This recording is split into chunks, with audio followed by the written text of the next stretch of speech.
Hoy vamos a hablar de un tema que está en muchas conversaciones, en redes sociales y hasta en memes. El famoso Ozempic y otros tratamientos para intentar bajar de peso. ¿Qué son? ¿Son seguros? ¿Funcionan?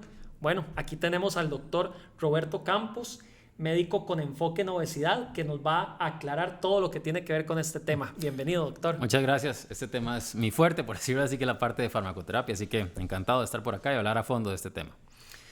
Doctor, cuando alguien escucha la palabra Ozempic o estos medicamentos nuevos, ¿cómo le podemos explicar qué son, para qué sirven?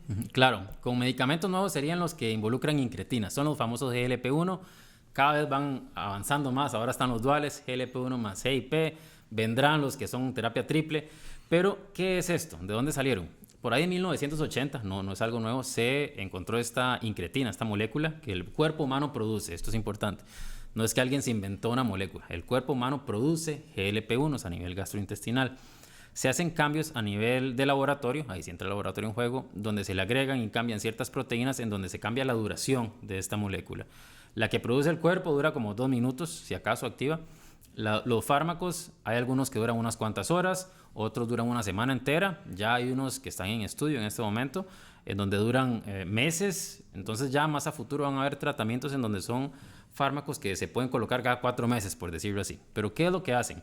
Son acciones bastante complejas, pero hay algunas que sobresalen. Por ejemplo, reducción de resistencia a la insulina. ¿Qué es esto? O sea, ¿por qué a una persona le interesa esto? Esta es la razón por la que fueron creados inicialmente, para diabetes tipo 2. Entonces, cuando una persona tiene diabetes tipo 2, cuando come, aumenta glucosa. Eso pasa en una persona normal, no es que tiene algo raro, eso pasa en todos los humanos. Y el cuerpo debería empezar a movilizar esa glucosa hacia ciertos tejidos. Al haber diabetes, eso no sucede, se acumula glucosa en sangre. El fármaco mueve esa glucosa hacia tejidos, músculo, células grasas incluso.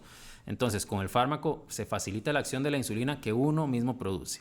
No es que el fármaco tiene insulina, eso es un error que yo escucho mucho en redes, no es insulina. Esa es una acción. Otra es reducción de vaciamiento gástrico. ¿Qué significa esto? La comida va a ir más lento en todo el tracto gastrointestinal. Entonces, ¿qué va a sentir una persona? Bueno, comí poquito, estoy lleno y me mantengo más lleno. Entonces, si una persona tiene que comerse 2 pizzas para sentirse lleno, bueno, ahora con 2 slices se va a sentir lleno. Básicamente para darle una analogía de lo que va a sentir. Y hay otra acción que es en sistema mesolímbico, eso es en cerebro. Cuando una persona tiene mucho apetito, antojos, tiene cierta acción a nivel del eje de recompensa en donde se reducen esos antojos por los alimentos, o puede consumir algo que le guste, un antojo en una cantidad pequeña y resolverse. No necesitar consumirse un queque entero para estar feliz, por decirlo así. Entonces, ese es el mecanismo de acción a grosso modo. Obviamente tiene muchas más acciones a nivel de reducción de proceso inflamatorio, reducción de grasa en hígado. De hecho, ya el semaglutida está aprobado para manejo de hígado graso. Entonces, son muchas acciones que van todas por esa misma línea. ¿Por qué es que se han vuelto? Porque usted me dice, tienen ya su historia, sus años. ¿Por qué se han vuelto tan populares últimamente? Porque en los últimos meses, años, uno los escucha mucho. ¿Y cuál es propiamente la solución que viene a dar al tratamiento de la obesidad? Claro. El Ozempic primero surgió, si no me equivoco, en el 2017. ¿Por qué se han hecho tan populares? Se inició como un tratamiento para diabetes, pero con el mecanismo que acabo de mencionar, claramente hay una reducción o facilitan una reducción de peso en perfiles de personas con consumo por muchos antojos o mucho volumen de alimentos. Entonces, al empezar a ver este efecto, bueno, cualquier producto que reduzca el peso va a estar de moda, va a ponerse de moda. Y empiezan a utilizarlo personas en la farándula, personas muy reconocidas a nivel mundial, y de hecho ha sido público. Vamos a ver, Oprah Winfrey ha sido abierta, ha hablado abiertamente sobre su uso de GLP-1s. Esta jugadora de tenis, se me fue el nombre, pero hay una jugadora de tenis. Varias personas de farándula han hablado de esto abiertamente, y eso ha hecho que todas las personas se den cuenta y quieran utilizar este tipo de fármacos. Hay que tener mucha precaución, pero bueno, el Ozempic específicamente ha sido aprobado para diabetes. Hay la misma molécula a una dosis diferente, se ha aprobado para el tema peso y va por ahí, por esa línea. La otra pregunta era en relación a... ¿Cuál es la solución que viene a dar al tratamiento de la obesidad? Ok, entonces, ¿qué solución da? Si uno lo ve estadísticamente, con cambios en estilo de vida, cambios en alimentación y actividad física, en promedio, hay quien me dice, no, yo conozco a alguien que bajó 50 kilos, no. En promedio se facilita un 5% y de nuevo, estadísticamente en menos de 6 meses se recupera. Eso no es un invento mío, esa es la estadística que hay. Con el fármaco se puede lograr una mayor cantidad en cuanto a reducción, y con el mantenimiento de estilos de vida y de farmacoterapia se mantiene esa reducción. Como lo conversamos en el episodio previo, el momento en que todo se deje, Si la persona deja de comer bien, deja de hacer actividad física, deja el fármaco tirado, vuelve a todo lo anterior, recupera. Y eso es algo que a veces se habla y trata de satanizarse todo. Es como un fármaco para la presión. Si un paciente es hipertenso, no hace ningún cambio, usa un fármaco, baja presión, bueno, si llega el fármaco, ¿qué pasa? Sube la presión arterial. Lo mismo pasaría con este tipo de fármacos. Entonces, es un fármaco que facilita adaptarse y acomodarse a un estilo de vida saludable, pero teniendo bien claro que es uso crónico, no es uso de un mes. Cuando alguien me dice, es que yo quiero usarlo un mes para ir a la playa, no gaste el dinero. Son bien costosos, no gaste el dinero porque va a recuperar.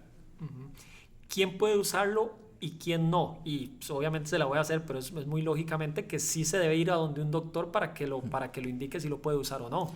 Claro, hay varias contraindicaciones e indicaciones también. Entonces es fundamental que la persona vaya a un centro médico enfocado en este tipo de abordaje, tanto para ver si tiene la indicación como para saber cómo utilizarlo, porque hay complicaciones que pueden surgir de este tipo de abordaje. En general, en quienes no se utiliza: embarazadas, personas que están intentando quedar embarazadas, mujeres en lactancia, personas con antecedente de cáncer medular de tiroides. Esto es muy importante porque a veces dicen, ay no, fue papilar, es otro tipo de cáncer de tiroides. No, es el medular específicamente, el más agresivo de todos. Y antecedente de pancreatitis. Esas son las condiciones en donde no está totalmente contraindicado. También si hay un antecedente familiar de cáncer medular de tiroides.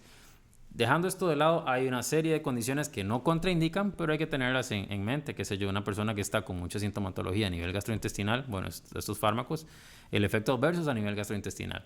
Una persona con piedras en la vesícula no se contraindica, pero si ya sé que tiene piedras en la vesícula, sé que con reducción de peso va a haber un aumento en el riesgo de una colelitiasis, o sea, de una obstrucción, bueno, la colelitiasis ya lo tiene, de una obstrucción de vías biliares por estas piedras. Entonces, son cosas que tiene que tener en cuenta.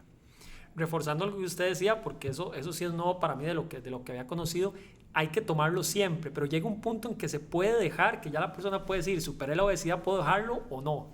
Ok, entonces hay que separar la parte práctica del libro. Si me limito al libro, a estudio médico, a artículo, es uso crónico. ¿Okay? Ahora, no conozco una sola persona en el mundo que quiera utilizar un fármaco de manera crónica.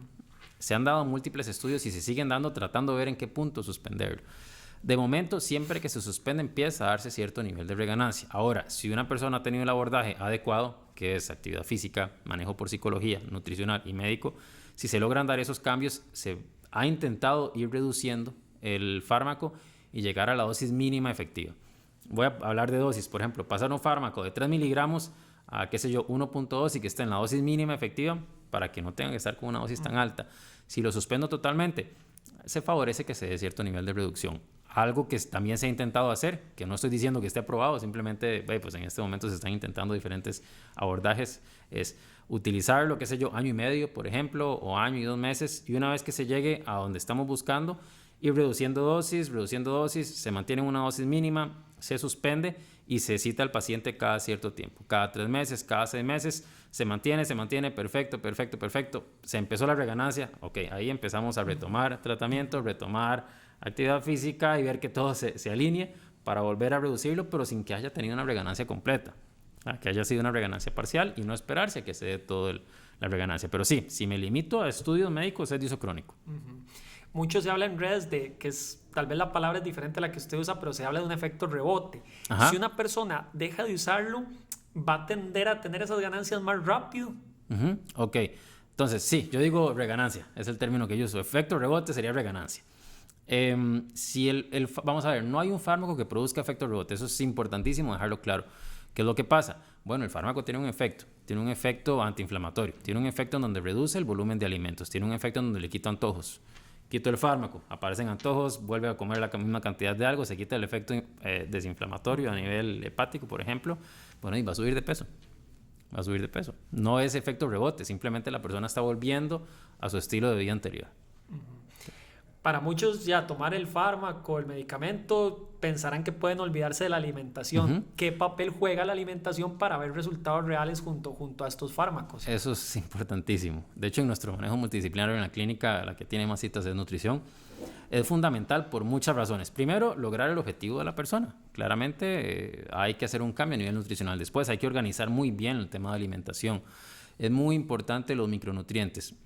Puede suceder que la saciedad sea tan alta que el paciente reduzca mucho el volumen de alimentos y sacrifique micronutrientes. Principalmente vitamina D se puede, bueno, esa siempre está reducida casi siempre cuando hay obesidad. Hierro se puede sacrificar, zinc, proteínas es lo que más frecuentemente se sacrifica. Entonces ahí uno tiene que estar vigilando para ver, ok, no está logrando consumir la cantidad necesaria, tengo que suplementar, no tengo que suplementar, mira, hay caída de cabello, uñas están débiles, claramente está en una deficiencia a nivel de micronutrientes, hay que resolver eso. Y ese es un problema muy grande, porque si una persona va y utiliza el fármaco sin guía, que es lo que me llegan después a mí, y llegan en sarcopenia. ¿Qué es sarcopenia? Se volaron masa muscular. Entonces, una paciente empieza a utilizar este fármaco, no tiene guía, va a bajar de peso, se le ocurre dejar de comer, comen una vez al día y baja de peso, bajan mucho de peso. Después dejan el fármaco, empiezan a recuperar y lo que recuperan es grasa, pero nunca empezó a hacer ejercicio, nunca empezó a comer bien.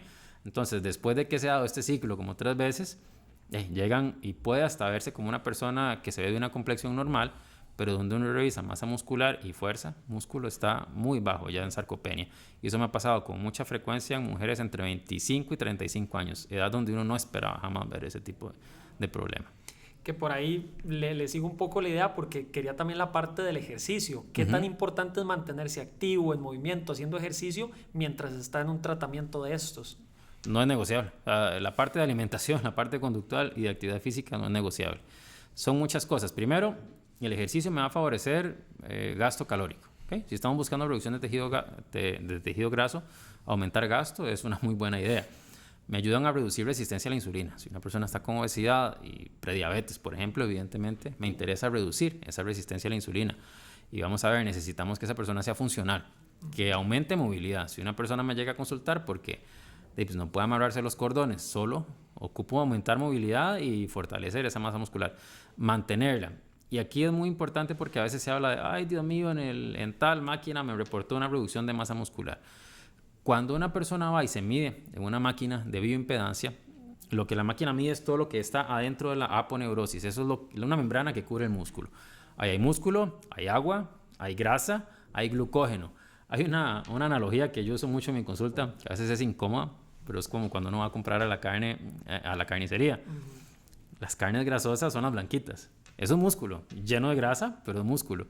Entonces, una persona con obesidad va a tener probablemente músculo de ese blanquito cargado de grasa. Cuando empieza a reducirse, la máquina me va a reportar que hay reducción de masa muscular, pero es grasa intramuscular, si queremos que se reduzca. Entonces, ese es un tema por ahí importante. Entonces, ahora lo que importa es medir fuerza.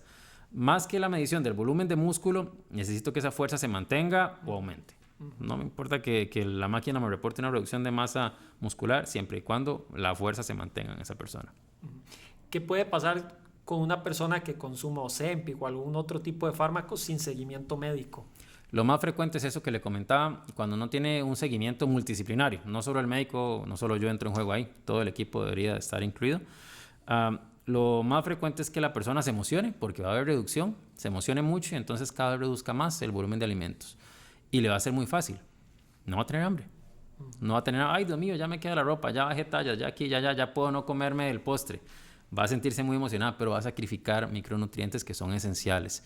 Entonces ahí es donde hay que balancear. Sí, buscamos reducción, pero tampoco que sea tan agresiva como para tener caída de cabello fuerte, no sé, anemia, un montón de deficiencias de micronutrientes, que eso es un problema. Uno ve mucho de estos productos, ¿verdad? En redes sociales, que los influencers famosos, pero en Costa Rica, ¿qué tanto se está usando el Ozempic y este tipo de fármacos? Ok, hay 3 GLP-1s, hoy hay 3.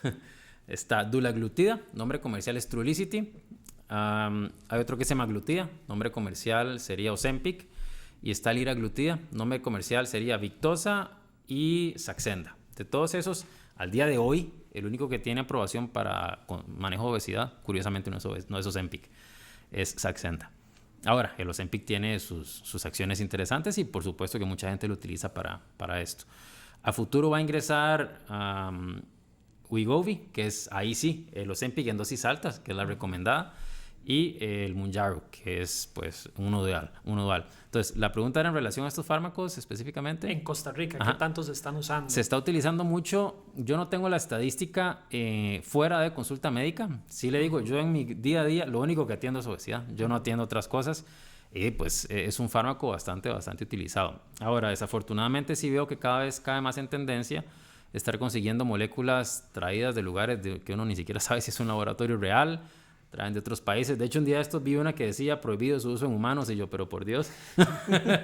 Entonces, con tal de reducir peso, buscan algunos laboratorios que no son para uso en humanos, lo traen al país, no sé ni cómo, y hacen desastres. Pero sí, está en mucho uso en este momento.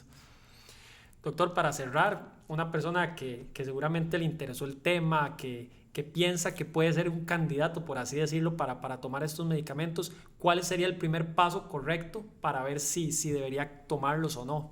Ahí el primer punto es hacer una evaluación médica. Debe incluirse laboratorios, debe incluirse historia clínica, hay contraindicaciones, debe incluirse pues, un examen físico como tal. Entonces, lo primero que le recomiendo a una persona interesada es que se evalúe, que no busque, pero yo entiendo, todos buscamos en internet, todos buscamos en redes sociales y ahí suceden los desastres que después llegan 6 meses después con algo bien complicado. Entonces, lo ideal sí sería que consulte en un centro enfocado en todo lo que es manejo de obesidad, que en este momento en Costa Rica hay varios centros que estamos enfocados en manejo de control de peso y obesidad.